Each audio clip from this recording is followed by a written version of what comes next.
문학을 공부하는 방송 문학정독의 무수비입니다.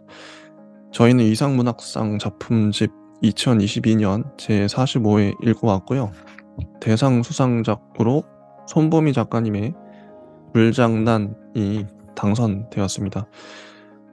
손보미 작가님은 젊은 작가상 할 때도 종종 저희가 마주쳤던 작가님이죠. 제가 좋아하는 작가님이기도 하시고요. 외국 번역 투로 쓰신다. 외국 소설처럼 그런 특징이 있죠. 어 불장단이란 작품 참 좋았습니다. 어 좋았고 한번 바로 들어가 보도록 할게요.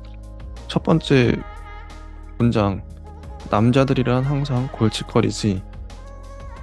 이런 문장으로 시작을 하죠. "그때 나는 12살이었고 여자애들끼리 모여서 시도 때도 없이 이런 이야기를 나누곤 했다. 남자애들은 더러워, 바보, 멍청이들. 이 세상에서 없어졌으면 좋겠어. 모조리 다." 발언 속에 포함된 경멸은 언제나 진실된 것이었다. 그들 남자애들에 대해 우리가 지나치게 몰두하고 있다고 느껴질 때도 있었지만 즐거움과 흥분은 어디까지나 이야기를 나누는 행위 자체에서 기인한 것이지 이야기의 대상과는 전혀 관련이 없었다. 아니다. 그런 건 혐오의 대상에게서 즐거움을 느낀다는 건 절대로 일어나선 안 되는 일 중 하나였다. 손보미 작가님이 실제 자기 어린 시절을 회상하면서 자전적 내용도 들어가 있는 소설이더라고요. 후기를 보니까. 정말 리얼한 부분들, 공감이 되는 부분들이 많이 있고 어린 여자 화자인 거죠. 음. 참 어린이들이 힘이 있습니다. 여자 화자. 우리 현실을 왔다 갔다 하면서 전개가 되는데 이 화자의 어머니, 그러니까 어머니 말고 그 새어머니죠. 새어머니와의 관계. 그러니까 첫 번째 문장은 "남자들이란 항상 골칫거리지." 이거는 새어머니가 했던 말. 그래서 이 화자가 '왜 그녀라 그럴까? 내가 그녀의 말에 의구심을 느꼈다는 이유로 이렇게 그녀라고 지칭을 하는데 새어머니를 엄마라고 하지 않고 그녀라고 하는 것이죠. 그래서 몇 달 전 나는 남편과의 결혼 생활에 종지부를 찍었는데 이렇게 이혼을 한 것이고 그때 장모님 운전 실력이 총알 택시 기사 뺨쳤다니까 "나 토할 뻔했어." 남편이 이런 말을 한 거죠. 어 그러니까 이게 그냥 툭 던져진 문장인데 이게 뒤에서 재해석이 돼요. 되게 의미심장한 문장인 거죠. "남자들이란 항상 골칫거리지." 이건 새어머니가 했던 말. 그리고 "장모님 운전 실력에 총알 택시 기사 뺨쳤다." 이것 이건 남편이 했던 말인데 이 말이 뒤에서 재해석됩니다. 이런 부분이 참 좋아요. 그냥 문장을 흘리지 않는다는 것이죠. 음. 그래서 17 쪽을 보면 그녀와 아버지는 여기서 말하는 그녀는 새엄마입니다. "그녀와 아버지는 손님이 오기 전 어떤 역할을 맡을지 미리 약속이라도 한 것 같았다." 그러니까 새집 집들이를 하는 것이죠. 그녀는 끊임없이 말을 하고 매력을 발산하며 관심을 끌고 아버지는 시종일관 점잖은 미소를 지으며 사람들에게 자신의 관심을 골고루 나누어 준다. 아버지는 과묵하게 굴었지만 적절할 때 재치 있는 농담을 던질 줄 알았다. 아버지는 이런 말을 했다. "아내는 내 진정한 대변인이야. 우리는 이신전심이야. 나는 말을 할 필요조차 없어." 기타 등등. 숭배하는 듯한 아버지의 목소리 주위로 그전까지 마구 흩어져 있던 자신감과 권위의 편린들이 한꺼번에 일렬로 줄을 서는 것 같았다. 그러면 그녀는 양쪽으로 늘어뜨린 자신의 기다란 머리카락을 마치 아버지와의 사이를 갈라놓는 장벽이라도 된다는 듯 아버지와 맞닿지 않은 어깨 쪽으로 모조리 넘겨버리고는 아버지의 팔에 자신의 팔을 밀착시켰다. 나는 항상 그걸 못 본 척했다. 이렇게 어머니와 아버지의 특징, 어, 둘의 관계가 드러나는데 이 가부장적 남성이잖아요. 이걸 은근히 비꼬고 비판하는. 이런 모습들. 음 이런 것도 참 좋았고 TV 드라마에서 남녀가 포옹하는 장면이 나오거나 외국 영화에서 키스를 나누는 주인공들이 등장할 때에도 아버지는 내 눈을 가렸다. 가부장이 딸의 눈을 가립니다. 상징적이죠. 그런 세계, 하지만 그게 어떤 세계란 말인가?"가 나에게 접근하는 것을 막겠다는 듯이 하지만 그것 접근 금지가 어떻게 가능했겠는가? 접근 금지가 가능하지 않다는 사실을 아버지가 알지 못했다는 게 말이나 되는가? 내가 그 세계를 이미 알고 있다는 사실을 아버지가 몰랐다는 게 말이 되는가? 이런 이런 말들. 지금 돌이켜 보면 그 당시 나를 정말로 매혹시켰던 건 내가 금지하는 대상이라는 사실 그 자체였는지도 모른다. 접근 금지 딱지가 붙어 있다는 것. 그러니까 아버지가 그 딱지를 그런 세계가 아닌 나 자신에게 붙여 놓았다는 것. 나는 어둠 속에서 내 신체 전부가 거대한 귀가 되었다고 상상했다. 그러니까 11살 때 있었던 일인 거죠. 어 "어여 들어가 자라." 그래서 술 마시는데 아버지와 그 지인들이 이 소녀는 들어가 자는 척하고 방문에 귀를 기울였던 것이죠, 거대한 귀가 되어서.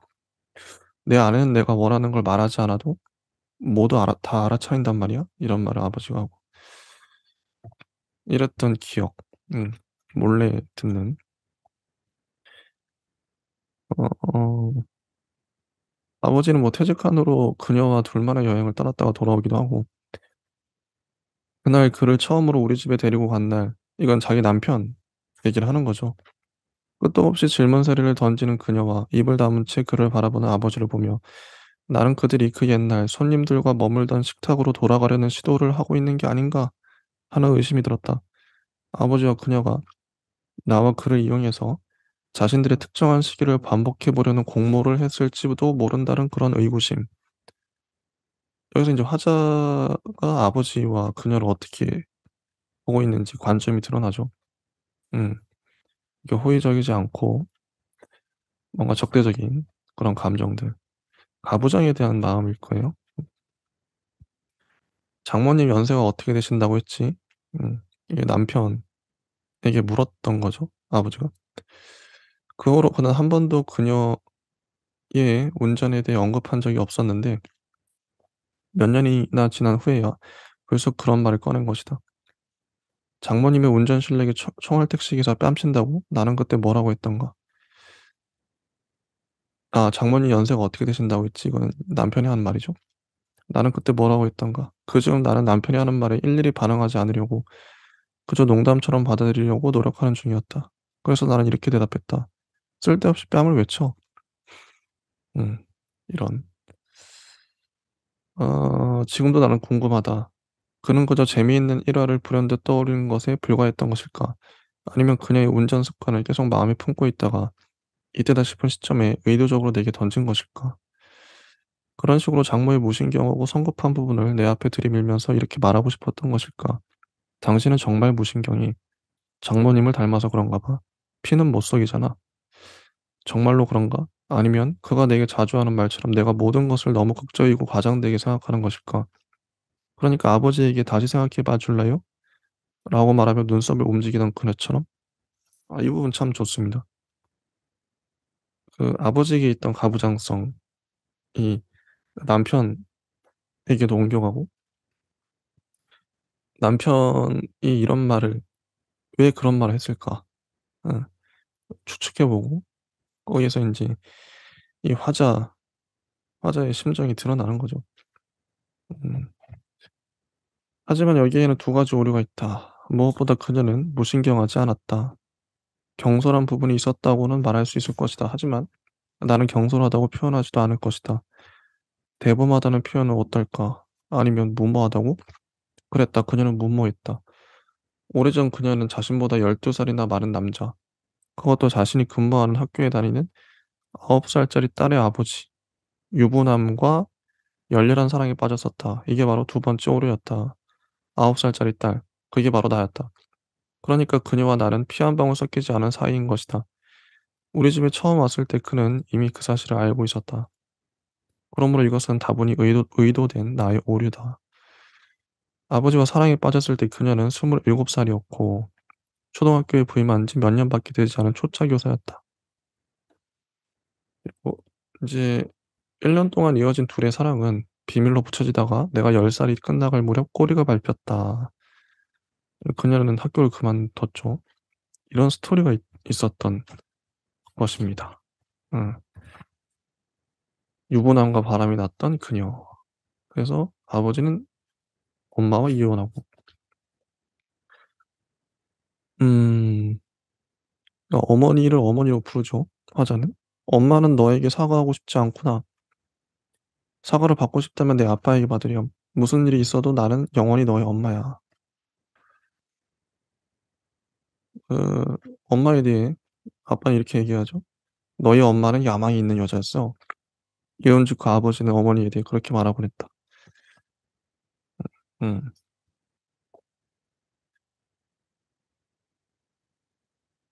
그리고 인제 이 엄마가 했던 말 중에 이런 말이 기억이 나는 거죠. "그런데 내가 채용되었다는 소식을 전하니까 뭐라 그랬는지 아니? 외국에 채용이 된 거야." "뭐라고?" 이러는 거야. 믿을 수 없는 일이 벌어진 것처럼.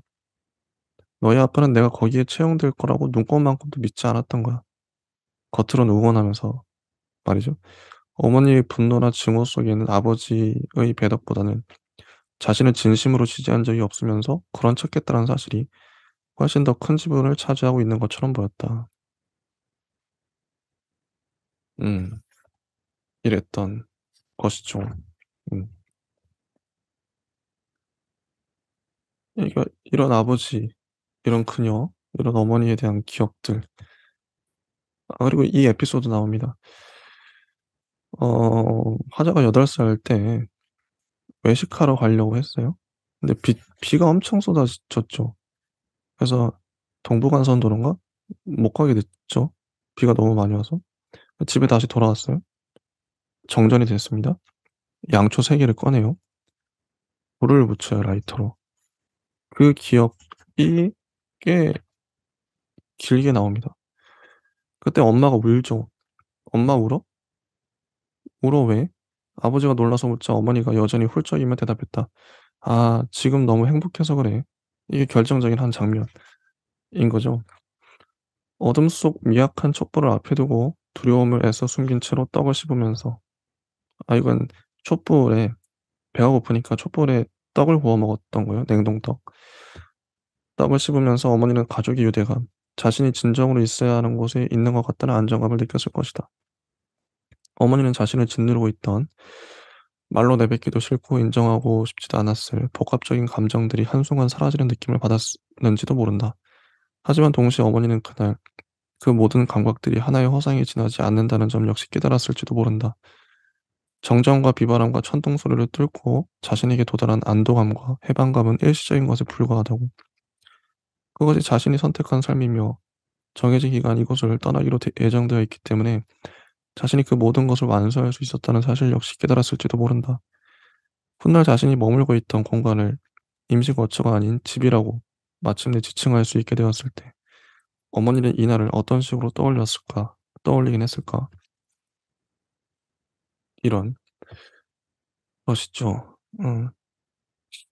정말 어리석은 여자야. 대단치도 않은 남자 때문에 직업까지 헌시적처럼 버리다니. 직업을 버린다는 건 삶을 버린다는 거나 마찬가지야.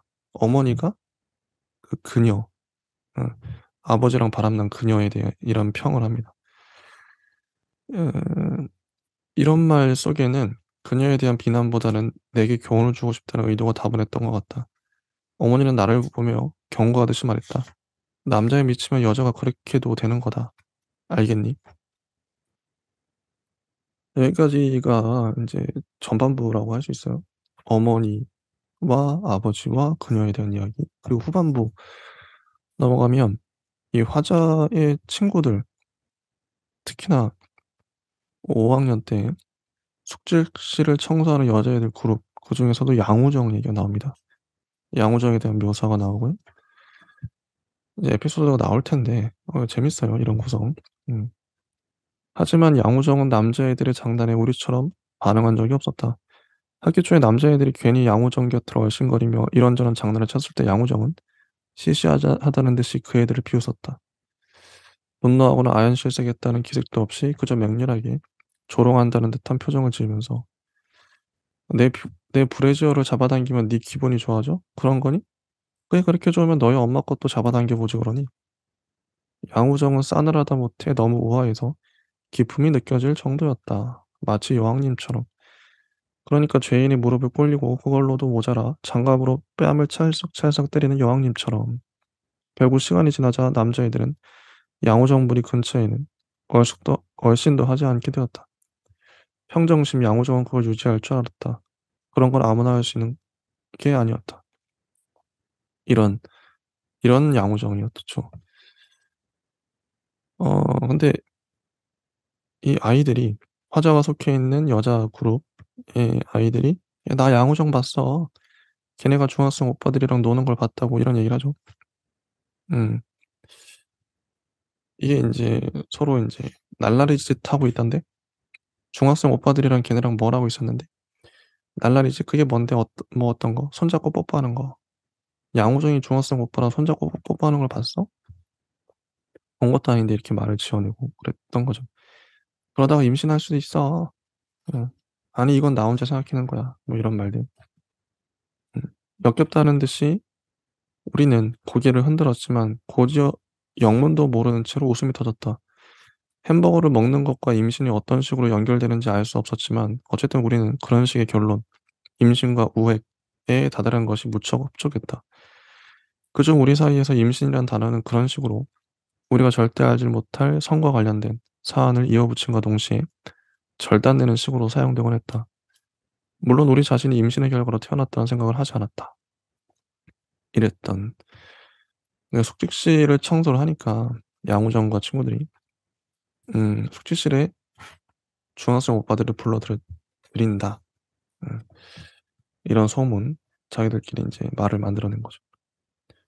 그 애들은 아무런 문제도 없이 자신의 상상을 사방팔방 떠들 수 있을 것이었다. 어쩌면 그 애들은 말할 수도 있을 것이다. 양호정이 중학생 오빠들과 손을 잡는 걸 상상해 봤어. 뽀뽀할 땐 서로를 껴안았겠지? 내가 떠올린 장면은 어떤 의미에서는 하잘것없었지만 나에게는 그 무엇보다도 불경하다고 느껴졌다. 용서받을 수 없는 일처럼 느껴지기도 했다. 발설할 수 없는 장면을 품고 있는 게 나뿐이라는 생각이 들 때마다 마음이 조여드는 것 같았고 화가 났다. 누구에게? 왜? 알 수 없었다.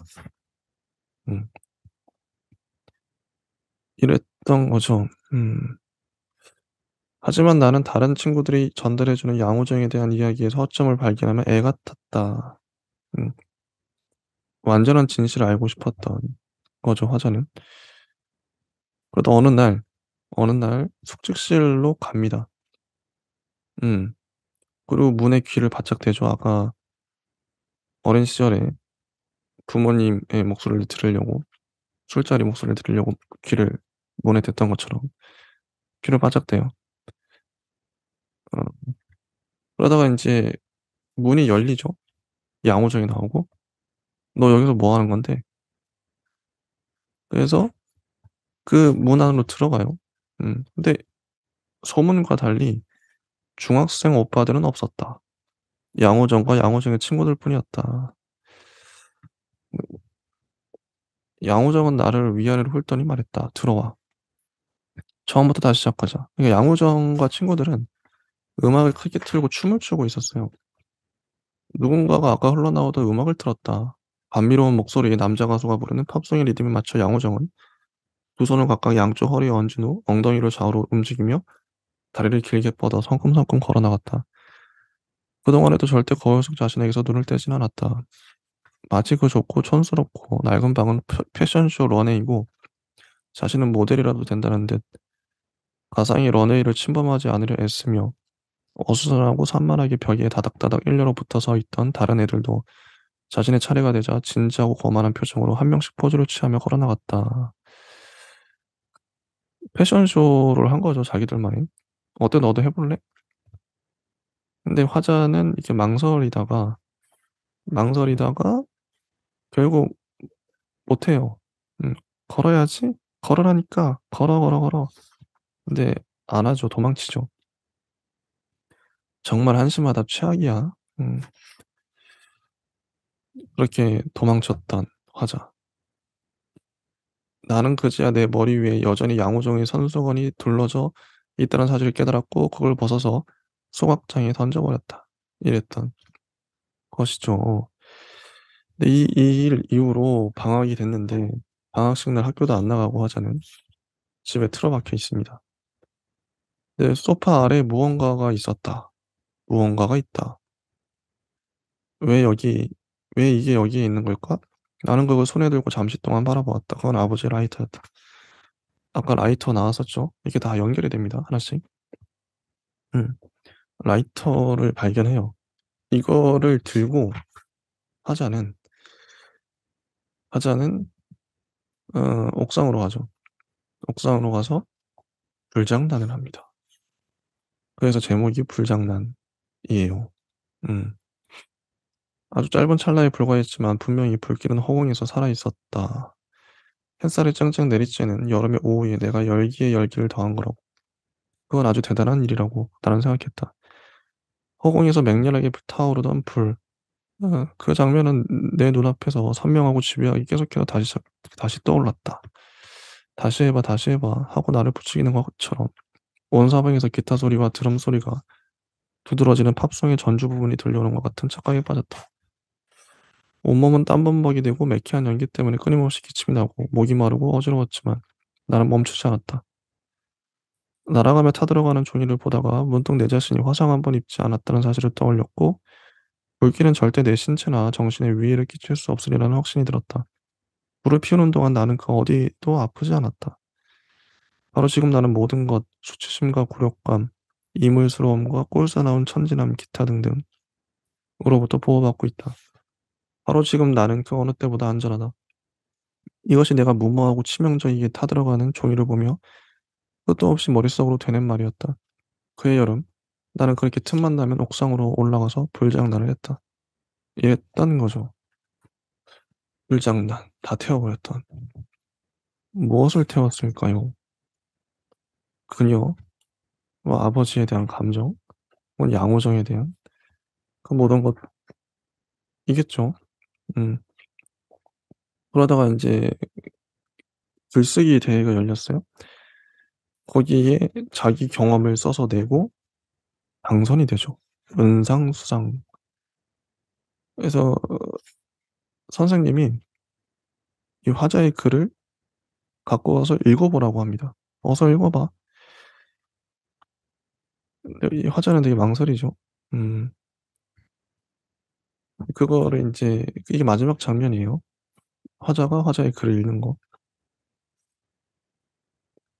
음. 인제 마지막 장면인데 어 이 마지막 장면에 대해서 음 뭐 이런 말도 나오죠. "나는 타인의 방 너머에서 일어나는 일이 아니라 내 방 안에서 일어나는 일에 훨씬 더 관심을 가지게 되었다." 이런 말도 나오고 그리고 마지막 장면 인제 "읽어 봐." 인제 음 어떤 식으로 원고지에 쓰이지 않은 부분들을 즉흥적으로 채워 넣으면서 이 화자는 자기 이야기를 미묘하게 바꿔서 아이들에게 들려줍니다. 없던 부분도 넣으면서. 하지만 다른 한편으로 이런 생각이 든다. 때때로 삶에서 가장 큰 용기를 필요로 하는 건 바로 그런 착각과 기만, 허상에 기꺼이 내 몸을 내주는 일이라고. 그런 착각과 기만과 착각, 허상을 디뎌야지만 도약할 수 있는 그런 삶이 존재한다고. 언젠가 모든 것을 한꺼번에 돌이켜보는 눈 속에서 어떤 사실들은 재배열되고 새롭게 의미를 획득한다. 불가피하게 진실이 거짓이 되고 거짓이 진실이 되며 허구가 사실이 되고 사실이 허구가 되는 그런 순간들. 그러므로 이 여정 자체가 그 모든 것을 한꺼번에 돌이켜보는 눈의 진짜 용도가 될 것이다. 이렇게 끝납니다. 음. 이건 소설가, 글 쓰는 행위에 대한 이야기이기도 하죠. 그리고 이 아이가 자라는 성장담이기도 하고요. 이 아이는 이후에 어떻게 되었을까요? 궁금하죠. 음. 정말 잘 썼다. 어 읽으면서 그 이 화자뿐만 아니라 그 어머니, 그녀, 아버지, 양우정, 그 친구들, 그리고 선생님 다 생각해 볼 수 있는 모든 인물이 다 또렷하게 묘사돼 있고 이 화자가 그 속에서 느꼈을 어떤 감정들, 생각들, 이거 왜 이런 행동을 하는지 그런 것들을 되새겨 보았던 전체적인 구성도 참 좋고요. 상징 좋고 캐릭터 좋고 스토리 좋습니다. 불장난 너무 좋죠. 다 태워 버리고 날려 버렸던. 그리고 마지막에 글을 읽는 장면, 자기 글을 바꿔서 읽는, 대중에게 발표하는 이 장면도 참 재밌고요. 음 일단 여기까지가 불장난에 대한 음 저의 생각, 감상이었습니다. 그리고 좀 넘어가서 음 인제 작가님이 자선 대표작으로 올리신 임시교사입니다. 임시교사는 저희가 저번에 했죠. 젊은 작가상에서도 상을 받았기 때문에 피부인이 나와요. 피부인이 이건 거의 기생충 같은 얘기인데 피부인이 부유한 한 집에 가정교사로 임시교사로 들어가죠. 그래서 아이를 데리고 오고 그런 얘기입니다. 근데 피부인 피부인 음 그리고 데려왔는데 뭐 그렇게 하다가 중간에 인제 이 가정의 어머니가 알츠하이머 판정을 받고 그걸 수습하기 위해서 피부인이 엄청 애를 쓰죠. 그러다가 피부인의 그 어떤 사소한 행동들 어 티 티세트를 어 만진다든지 책을 접어서 꽂아 놓는다든지 그런 행위 때문에 해고되죠. 음 그런 스토리. 참 어떤 격차에 대해서 느낄 수 있고 사람의 그 미묘한 감정 그런 걸 느낄 수 있었던 그런 소설이었어요. 음. 이게 아까 제가 말씀드렸던 전형적인 어떻게 보면 손보미 작가님 특유의 문장 어 이죠. 왜곡 소설 번역체, 번역투 그런 어 참 중간에 이런 말도 나오죠. "나한테 충고를 다 하더라니까." 이제 두 부부가 부자 부부가 말하는 거예요. 고용인이죠. 고용주. 뭐라고 했는데 "아이 앞에서 싸우는 건 좋지 않은 행동이라고. 아이를 키워본 적이 없어서 그럴 거야. 모든 게 이론처럼 되진 않는다고." 그녀는 잠시 생각에 잠겼다. 왜 어떤 여자들은 결혼도 하지 않고 애도 낳지 않은 채 그런 식으로 늙어가는 걸까? 하지만 그녀는 곧 그런 생각을 하는 것을 멈췄다. 왜냐하면 자신은 그런 삶과는 거리가 너무나 멀었기에 그녀의 상상력은 그곳 근처에도 도달하지 못했다. 이런 문장. 신랄하죠. 음. 어 피부인에 대해 그러니까 마지막 장면 한번 볼게요, 거의 마지막에. 음 어느 날 도어록의 비밀번호를 누르고 집으로 들어선 아이 엄마는 이상한 기분에 사로잡혔다. 피부인은 왜 항상 티테이블 위에 작은 전등불만 켜 놓는 거지? 왜 이렇게 집안을 어둡게 놓는 거야? 그녀는 피부인이 자신에게 인사를 한 후 읽고 있던 책 페이지의 귀퉁이를 접어서 책장에 집어넣는 걸 바라보았다. 대체 왜 피부인은 책갈피를 사용하지 않는 거지? 그녀는 그런 광경을 이제껏 몇 번이나 봤었다는 사실을 믿기 어려웠다. 피부인의 집으로 돌아간 후 그녀는 피부인이 설거지통에 덩그러니 넣어둔 찻잔을 바라보았다. 작은 새가 앙증맞게 그려진 찻잔. 그건 영국제로 그녀가 가장 아끼는 것이었다. 그걸 사고 싶어서 그녀는 백화점 직원에게 몇 번이나 부탁했고 두 달이나 기다려야 했다. 그럴 만한 가치가 있는 물건이었다.